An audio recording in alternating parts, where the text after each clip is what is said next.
Thank you all, and thank you, Shanine. You wore me out just listening to the, where'd she go? Yeah, just listening to the work she does wore me out in advance of this talk. I hope you guys, the sense I have is that some of you are so embedded in this work that you don't realize how extraordinary this conference is. For some of us, we felt like we're completely alone, you know, banging our heads against walls. And so in particular for me to come here and be among so many like-minded folks yesterday morning was just, wow, this is so cool. I guess I may not be as optimistic as Michelle indicated. Shanine's comment about the faculty who aren't here is actually a big chunk of what I want to talk about today. So the focus for the conversation for me, oh, and by the way, this guy, at the risk of piling on, he has a real gift for making everybody he's working with feel like they are the only one that he is working with. So I had some difficulties making this trip happen, and Mark was just, you know, whatever you need, we'll get you here. Really terrific stuff.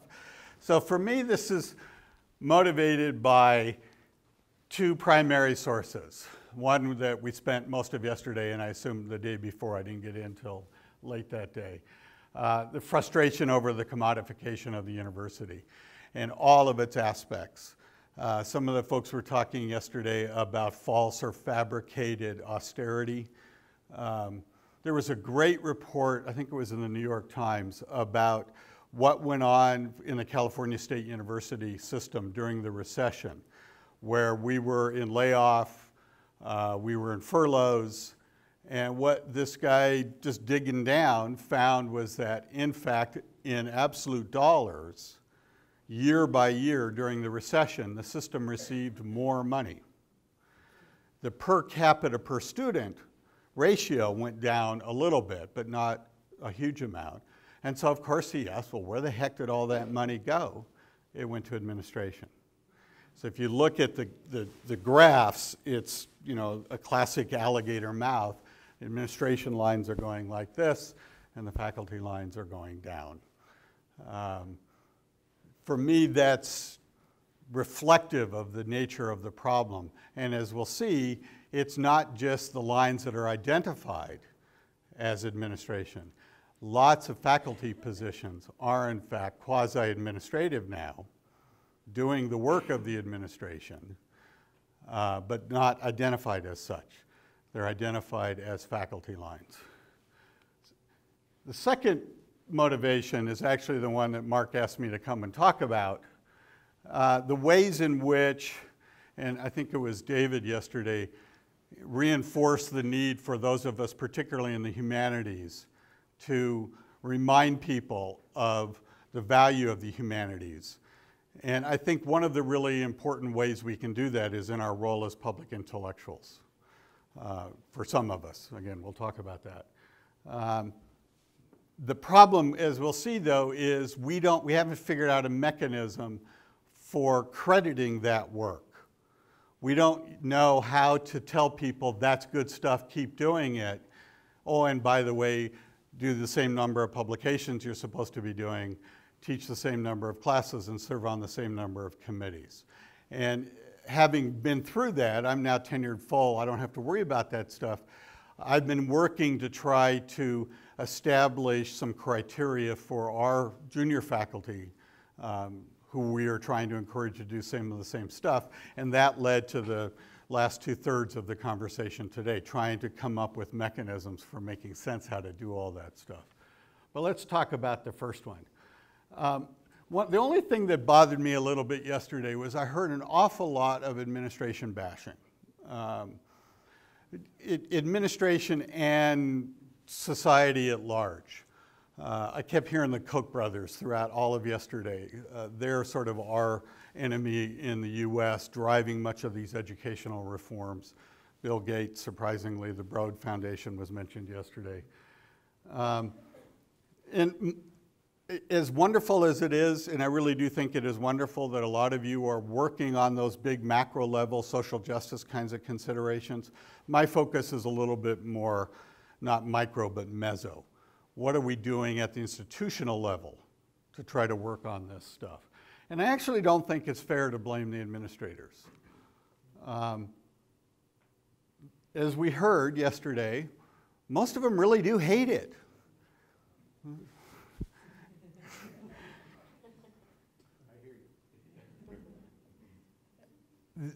Even that great Marx cartoon, who was the enemy? A faculty member in the role of an administrative head. Administrative heads, department heads are still members of the faculty. And so they used to be us, they still are us. They have tons of pressure coming from on high.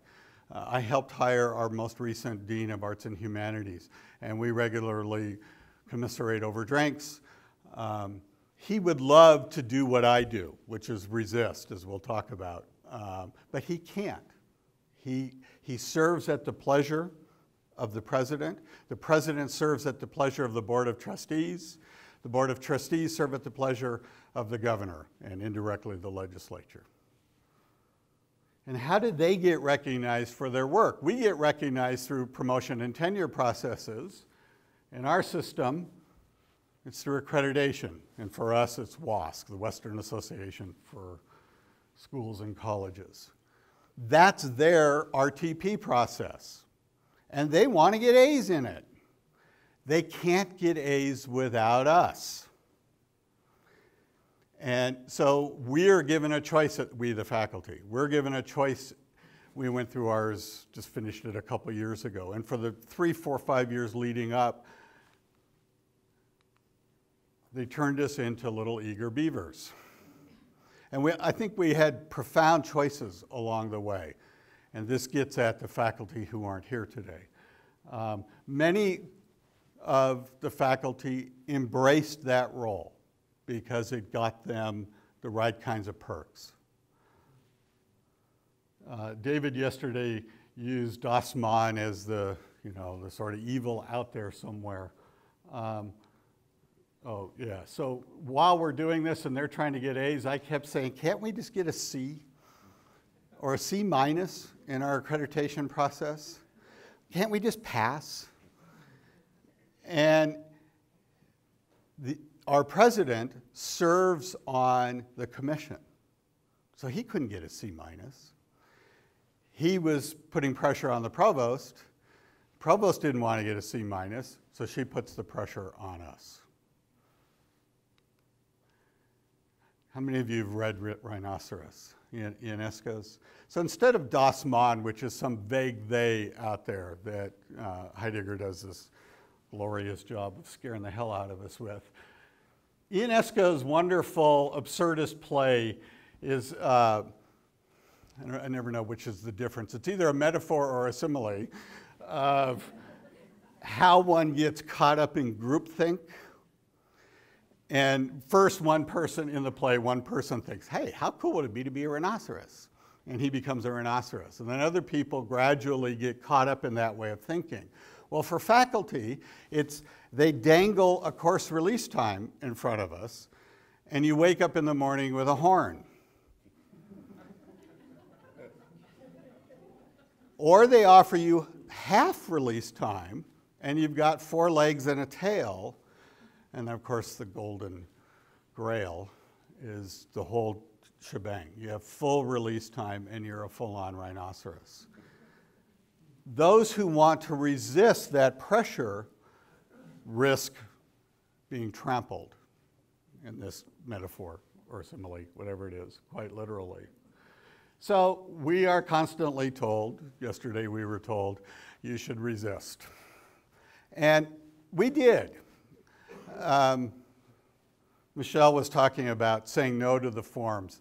About 3 years ago, I got some new demand to fill out something about general education course approval. And I just said, I ain't going to do it. I've had enough. And I emailed a bunch of my friends who I knew were of like mind and who were also among the more respected members of the faculty. And I said, let's just stop doing it. Let's create the Resist Nonsense group. And we did. And it lasted about 2.5 years, about 2 years. The successes were small. We did get the provost to agree to a substantial increase in research allocation money. But looking back, I think that was a distraction.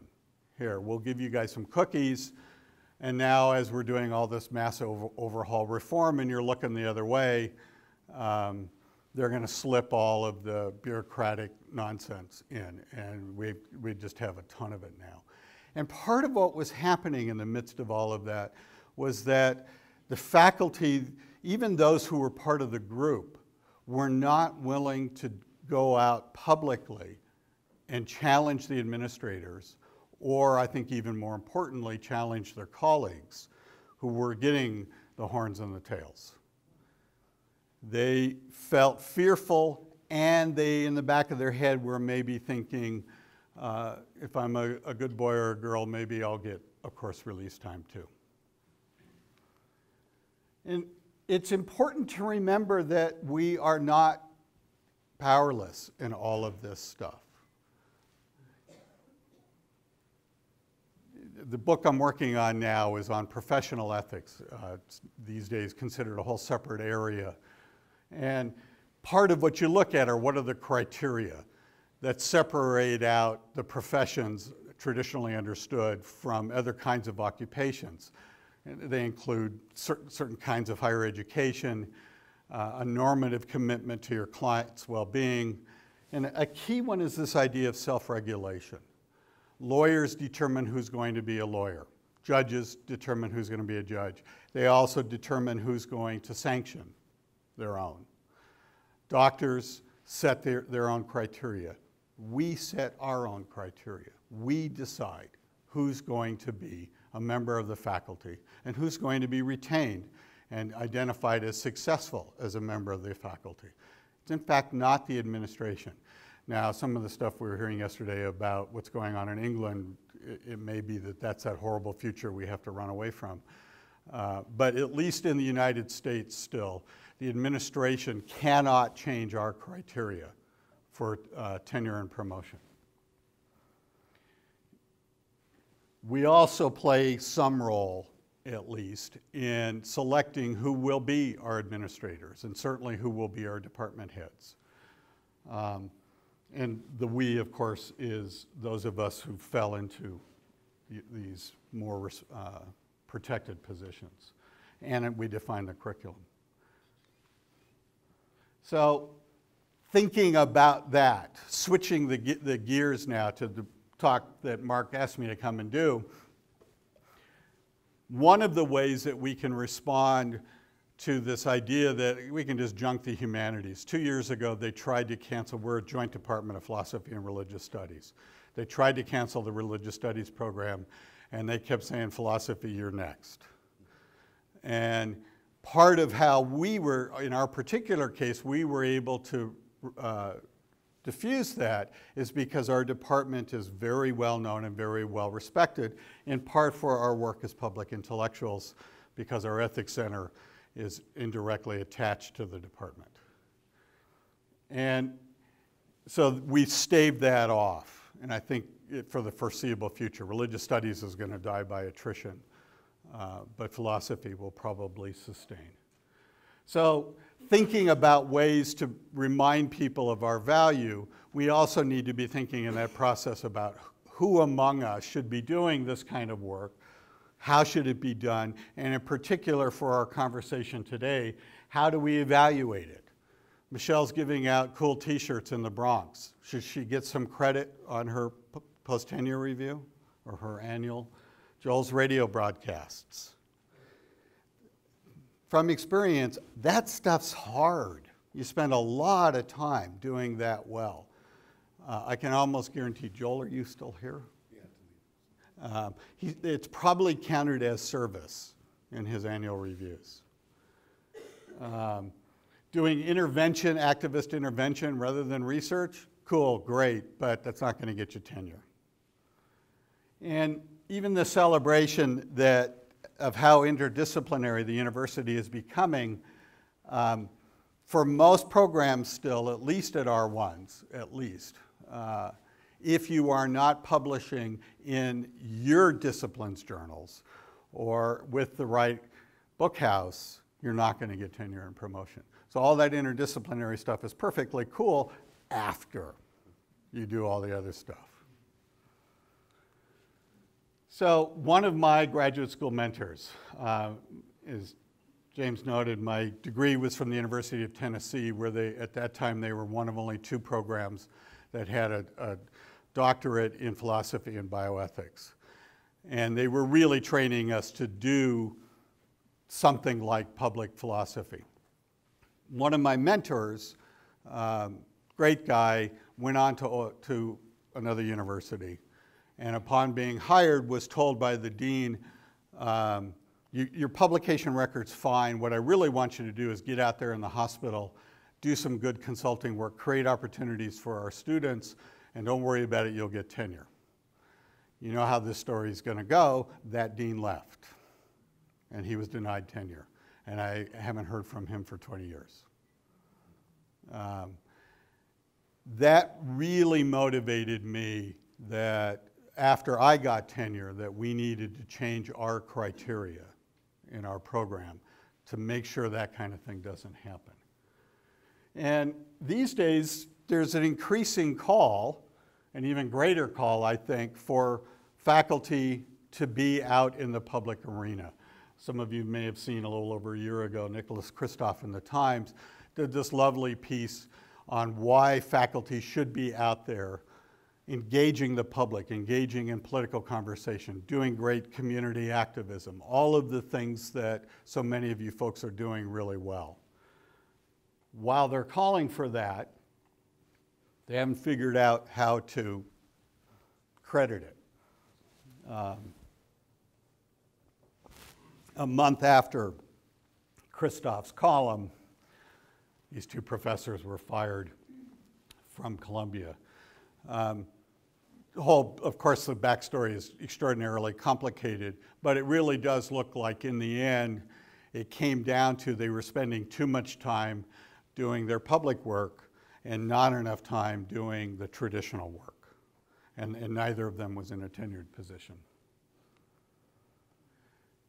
And in exploring this, what struck me was it's not just that we have a really hard time categorizing this kind of work, but so much of what we do doesn't fit in the boxes.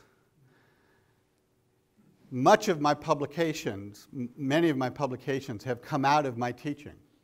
And I often teach what I write. So is that teaching or is that scholarship? Some of the service work we do, you put your name on a committee list, show up every now and then, check it off come review time, everybody's happy, versus for 5 years, one of the roles I had was we're a union campus, I was our grievance officer. Just tremendously difficult, hard philosophical argumentation, really trying to do the very best I could on behalf of these folks. Took hours and hours and hours, counted as service. In the same way that putting your name on a sheet to serve on the Faculty Affairs Committee counts as service. So trying to figure out how all of this works together convinced me that, as Chad talked about yesterday, there are some other examples there of the ways that they don't fit the boxes. Chad talked yesterday, I think, about integrated advanced learning or something like that as the replacement for teaching, research, and service. My argument is, tentative one, is that we should have a holistic and qualitative characterization of accomplished teacher, scholar, citizens. That's what we should be trying to promote. Tons of different kinds of examples of really good public scholarship. The Stone. Do you guys get Philosophy Talk up here? Do you know Philosophy Talk? It's two guys from Stanford, Perry, and I'm not remembering his other name. It's a weekly radio broadcast across a number of public radio stations. And they're doing real good hard philosophy. And the irony was, when I wrote this, I was thinking of a friend of mine who was invited to go on and the real good hard philosophy work that he had to do in order to not sound like an idiot on national radio. A couple months later, I was invited to go on it, and they're working that out. But for the two guys doing it, there's just a ton of work, and it will be counted as service.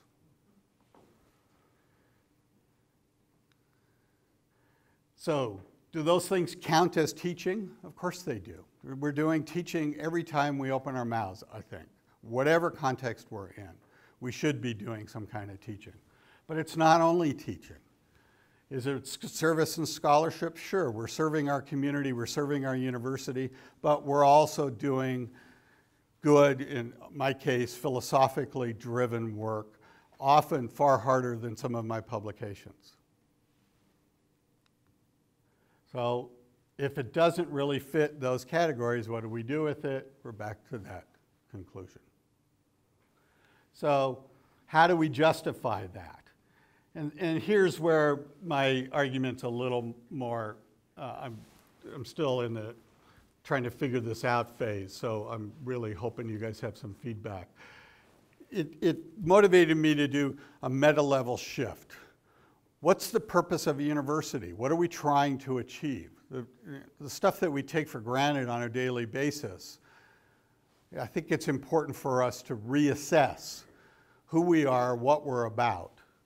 We're about educating, advancing ideas, creating an intellectual environment for ourselves, our students, and our community, and I think improving the lives of others.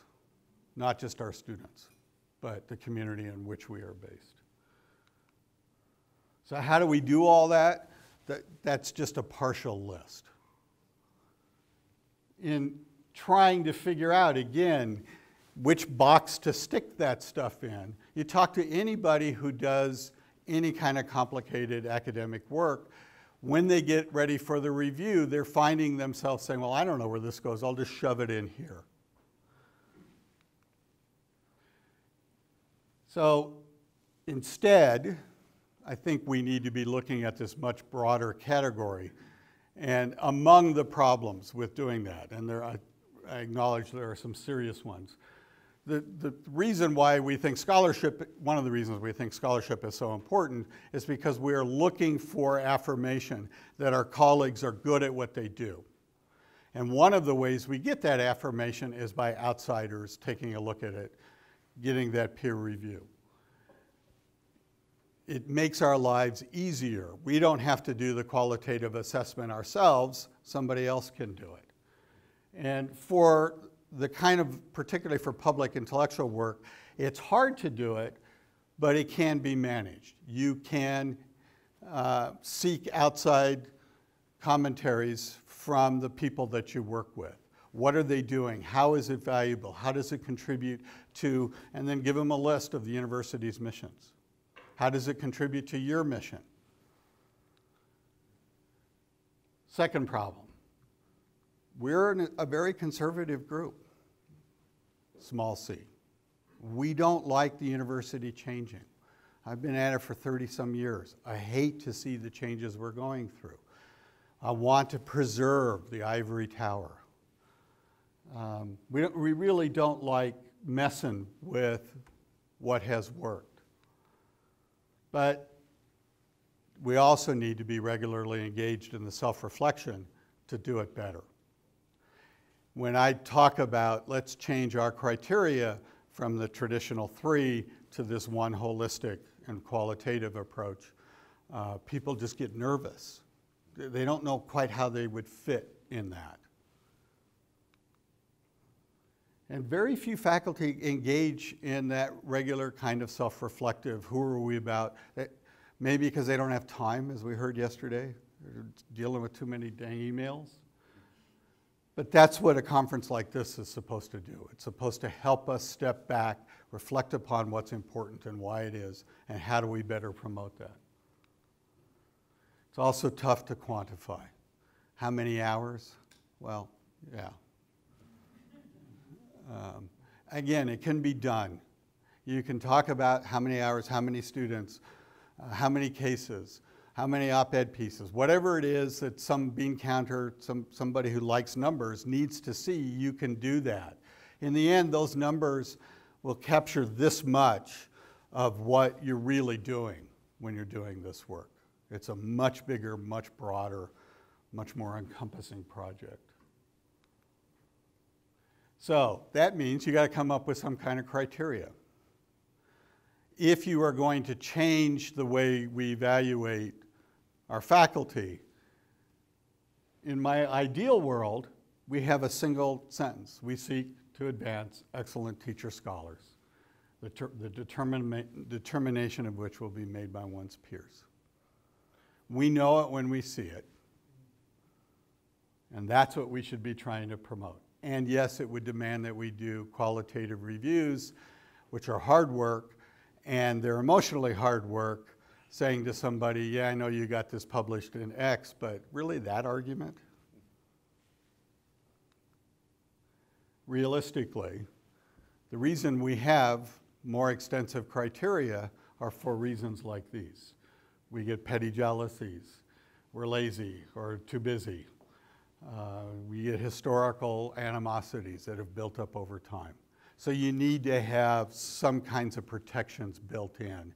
So you can't just leave it up to your senior faculty to say, hey, we think you're an excellent teacher, scholar, and citizen. We just don't trust each other enough.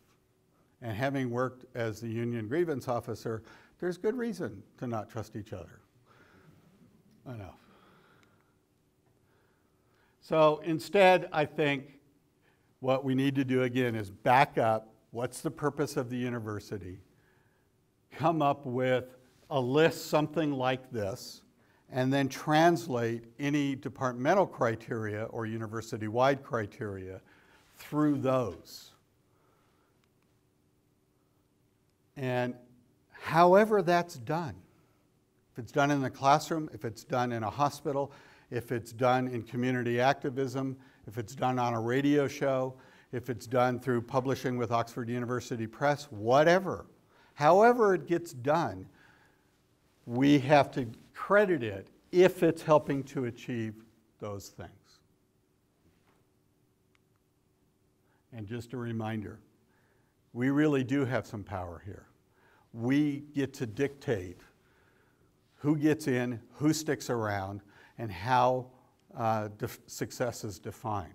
We can't turn that over to the rhinoceroses. Thank you.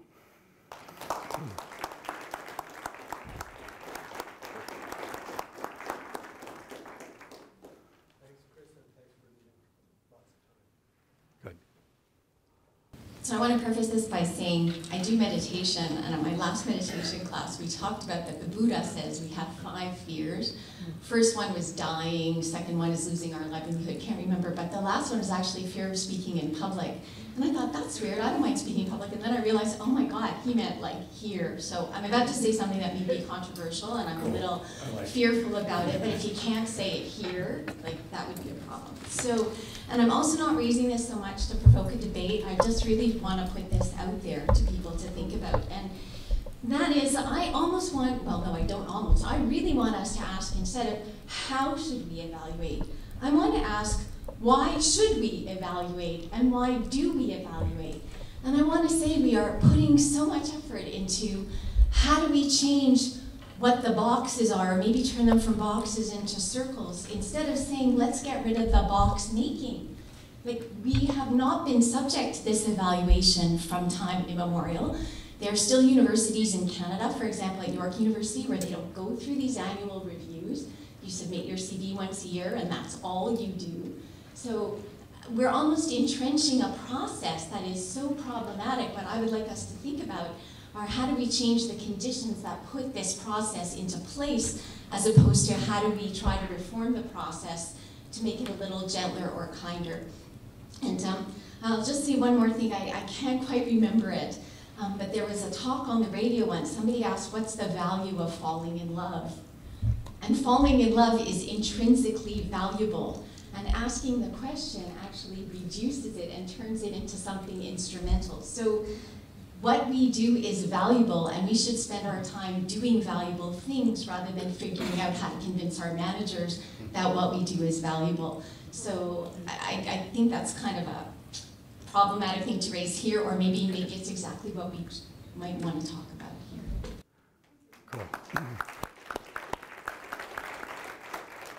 So let me quickly respond to the second one, and then I'm anxious to hear from others on the first. But the publication, I think Mark saw a publication that makes these arguments in a little more detail. It starts off with, of course we shouldn't have to convince the managers, but I'm enough of a realist. It feels really weird that as a philosopher, I'm one of the most practical people, it sounds like, in the room. It's creating this dissonance. It's going to shut me down any second now. I think we do. I'm seeing philosophy departments get shut down all over the world because they said we shouldn't have to tell people why we're valuable. We are. Don't they see it? And like it or not, STEM has the juice right now. They got the money, they got the energy, and they also have a lot of hesitations about what we're doing over on the fluffy side of campus. And so I do think it's important that as much as we shouldn't have to, that we do in fact reinforce that we have value. And I'm fully confident this is a pendulum. It's going to swing back. Well, I'm somewhat confident it's a pendulum and it's going to swing back. The first point I would like to hear from others on, but I still am enough of a traditionalist to think I need to know whether my colleagues are good teachers and good scholars. And if you can come up with a mechanism other than some kind of normal review, cool. I'm not sure just turning in a CV would do, but whatever you come up with, lovely. Yeah. As you're talking, what strikes me is that one of the questions that comes to my mind is, who is the we we're talking about here? And as we move forward in thinking about possibilities in our own institutions, I think issues of positionality, issues of privilege are really important. I'll just share a quick anecdote. When I was hired as a tenure stream professor at the University of Manitoba in 2004, that first term I was invited to a faculty retreat. And I thought, wonderful, this faculty gets together to talk about issues that are meaningful, develop strategies for moving forward. This is really great. So one of our first sessions in retreat, we had roundtable discussions, again, another format I'm really enthusiastic about, to talk about issues of concern. And then in bringing together the ideas that emerged from those roundtable discussions, our dean at the time, and I don't know if he even did this consciously, but he literally picked the senior-most male faculty member at every table to summarize the results of the roundtable discussions. The senior professor at my table did not, in fact, encompass what the group had talked about. He basically used it as an opportunity to put forward his own ideas and really emphasize those. And so issues of privilege, I think, are really important in this conversation. I couldn't help but notice as you were talking about, your advice not to bash administration, and I think that point in itself is well taken. You were saying that you had been on a hiring committee for the Dean of Arts and Humanities, and that then you were having drinks with this fellow and gained some really keen insight into this person's personality and ways of thinking. And I thought, wow, I'll never be invited to drinks with my dean or the university president, because there are gender issues, there are age differences, there are differences in worldview where my radical left-leaning politics are not that popular in my institution. And so in setting goals, I think those kinds of issues are really important, and there is a we, there is an academic we can talk about, but we also have to acknowledge that even within our own institutions, I mean, there are hierarchies, there are power imbalances. Not all of us have the voice, and some of us are quite vulnerable. Even being tenured, you know, some of us are still very marginalized. So to say, you know, we have a role and we can do this, I mean, we're not all on the same trajectories necessarily. I don't know that we all have the same goals for our institutions. So I think some of that needs to be taken into account. And I just wanted to end with a very quick reference. Gross Vogel, his work has been mentioned a few times at this conference. And cited in one of his 2012 papers was a quote from César, the decolonial theorist, who in the mid-50s was resigning from the French Communist Party and had this to say in his letter: "Provincialism, absolutely not. I'm not going to confine myself to some narrow particularism, but nor do I intend to lose myself in a disembodied universalism." This is kind of the big we that I'm talking about. There are two ways to lose oneself: through walled-in segregation in the particular, or through dissolution into the universal. My idea of the universal is that of a universal rich with all that is particular, rich with all particulars, the deepening and coexistence of all particulars. And so my challenge in thinking about this is, in the we, how do we engage in that deepening and coexistence of all the particulars that make up our needs and experiences? Thanks.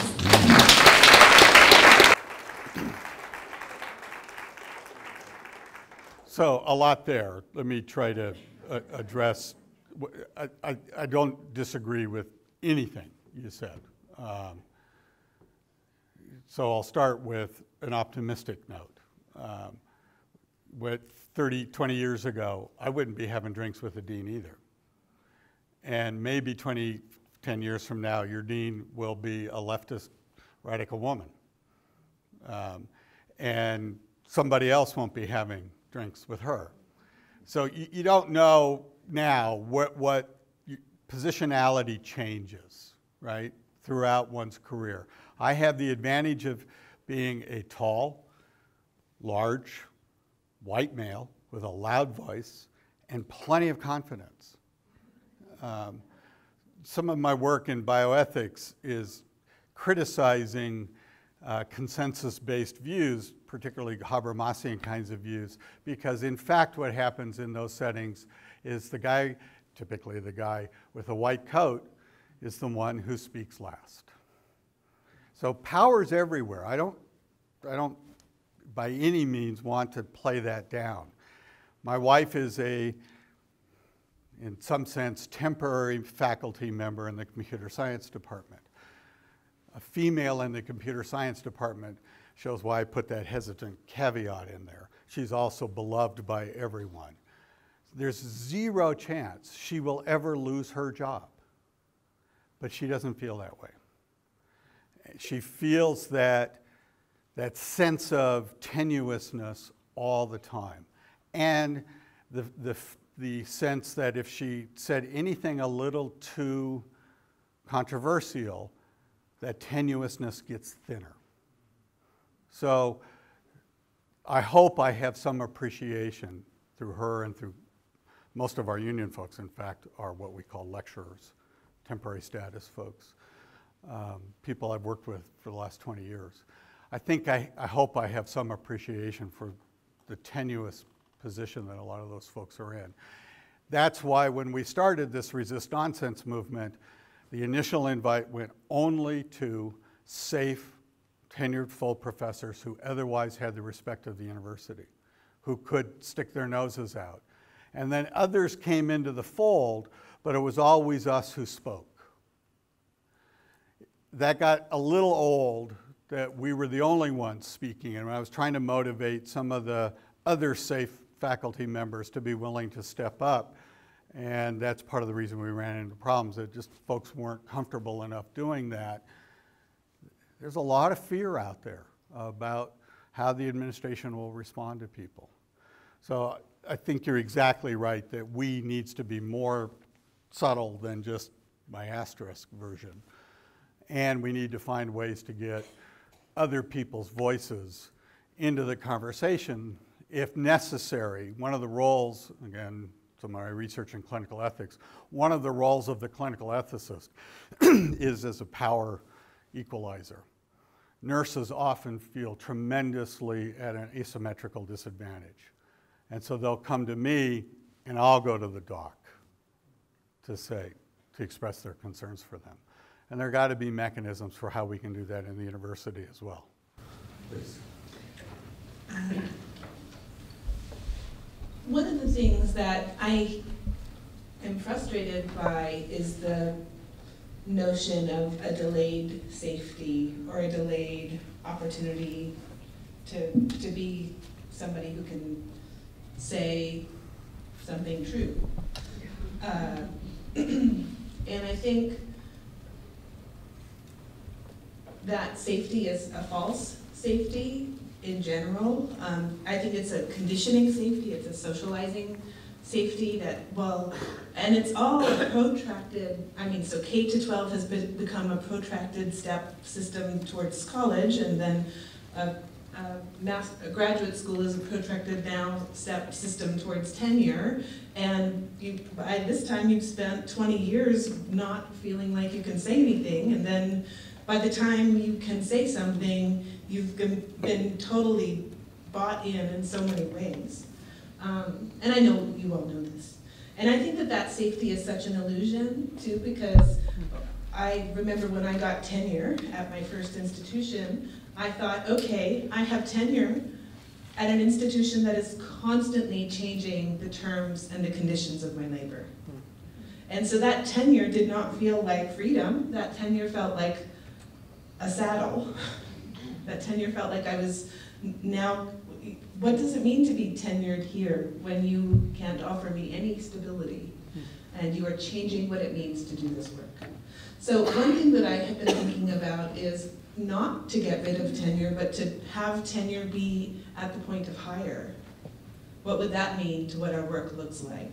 That it's not that you wait and are hanging in the institution in an afraid way for 7 years or 6 years, but that people make the decision at the front load that decision to make your job safe. And I know that people worry about well, that means this person who might be kind of iffy, who I'm working beside, well, I don't think that they should be here. Somebody else made a bad decision when they were hired, or I was on the hiring committee and I accidentally let somebody awful get through.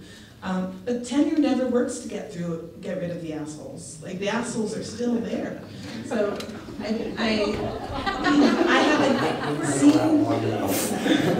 haven't seen tenure work in order to get to do that kind of screening that we act like it does. Actually, tenure has worked in order to, in the cases that I have seen, has worked to undermine folks who are doing really radical work. So I wonder what might happen, just as a thought experiment, if we move tenure to the point of hire. More or less a follow-up on the earlier one. We've gotten rid of some assholes through the tenure process and post-tenure that we did not recognize at hiring. Sometimes it takes a while. People can be really good actors. I think we have to have some mechanism. I don't care whether they're doing asshole scholarship. I really care whether they're assholes in the classroom. And that's who we have gotten rid of over the years and did not see that during the hiring process. So I would be opposed to. But if it happens after tenure that you can get rid of them, then tenure is not the mechanism. It's much harder after they get tenure, but that however many years of evaluation between hire and tenure, however you want to set that up, that's where you hopefully will do a better job of weeding out the assholes. Yes, sir. Thank you. This will be the last one. Yeah, thank you, Christopher, for, I think you posed some salutary challenges and you gave us some really pertinent reminders. I was particularly grateful for the notion that we have academic agency. but with agency comes responsibility, and you gesture towards some of the serious culpability that we demonstrate, as well as some of the admirable resistance and appropriate resistance. I want to push back a little against one characterization. You said that you heard yesterday a lot of administration bashing. Now, I would suggest that that was informed and situated critique of a particular situation that has prevailed in this country since about 2008, which is the lamentable failure of our academic leadership, not only to administer, but to advocate, and that the most public intellectuals, the most guaranteed cohort of public intellectuals in the institution should be the senior administration, who speak back to the power of the legislature, who intervene in public discourse, who say we traffic in difficult knowledge. That is what we do, and we do that through the double aegis of institutional autonomy and academic freedom. And academic freedom only exists in its untrammeled exercise, rather than in its fearful, calculating, strategic, self-censoring ways, which seem to be what our leadership in Canada want us to do. Our National Association of University Presidents recently, on the centenary, revised their statement on academic freedom. And what they did was try to restrict it to disciplinary speech inside the academy, which would cut off your citizen category instantly from your holistic and qualitative characterization of who the professor should be.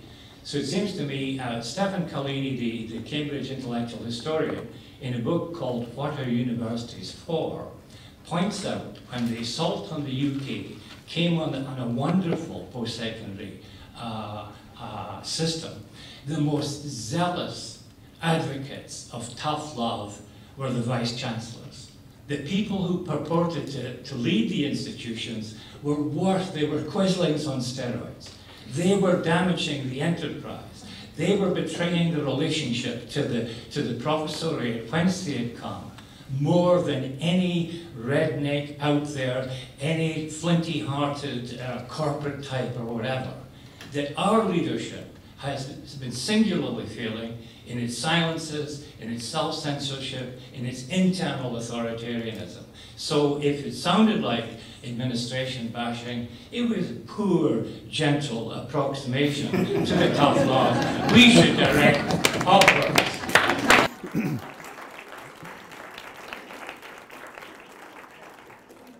So the situation you're describing is no different in the States. Our administrations are caving in all the same ways. One of the things of doing practical ethics, direct in-setting ethics work has taught me over the years is that there's always reasons for that. When I got my degree, I was trained that bad things happen because bad people make bad choices. Well, we're all structuralists in here. We know that bad things happen because structures create environments in which people get caught up in conceptual schemes and scripts. Patricia Werhane's lovely work on that. And how that motivates you to make decisions that, through some other script, you would say, holy cow, how could I do that? Most of these administrators, just like most faculty, are good people. Some are assholes, just like some faculty. But most are not assholes. So for me, it's trying to figure out, how did good people cave in the ways that you're describing? What's going on? And they are getting both positive and negative incentives. You do it right, you get an A on your every 5-year WASC accreditation. You do it wrong, and we may in fact fire you, as happened with a president in our system who told WASC to go screw it. Very gently, go screw it. So for me, it's trying to figure out, as easy as it is to demonize those folks for caving, I'm trying to figure out, well, why are good people making these terrible choices? In the same way, why are faculty becoming rhinoceroses? Because the incentives are there to do it, and the incentives are not there to resist it. And having different criteria is one tiny piece I think we can do to shift that balance slightly. And I have run out of time. Thank you.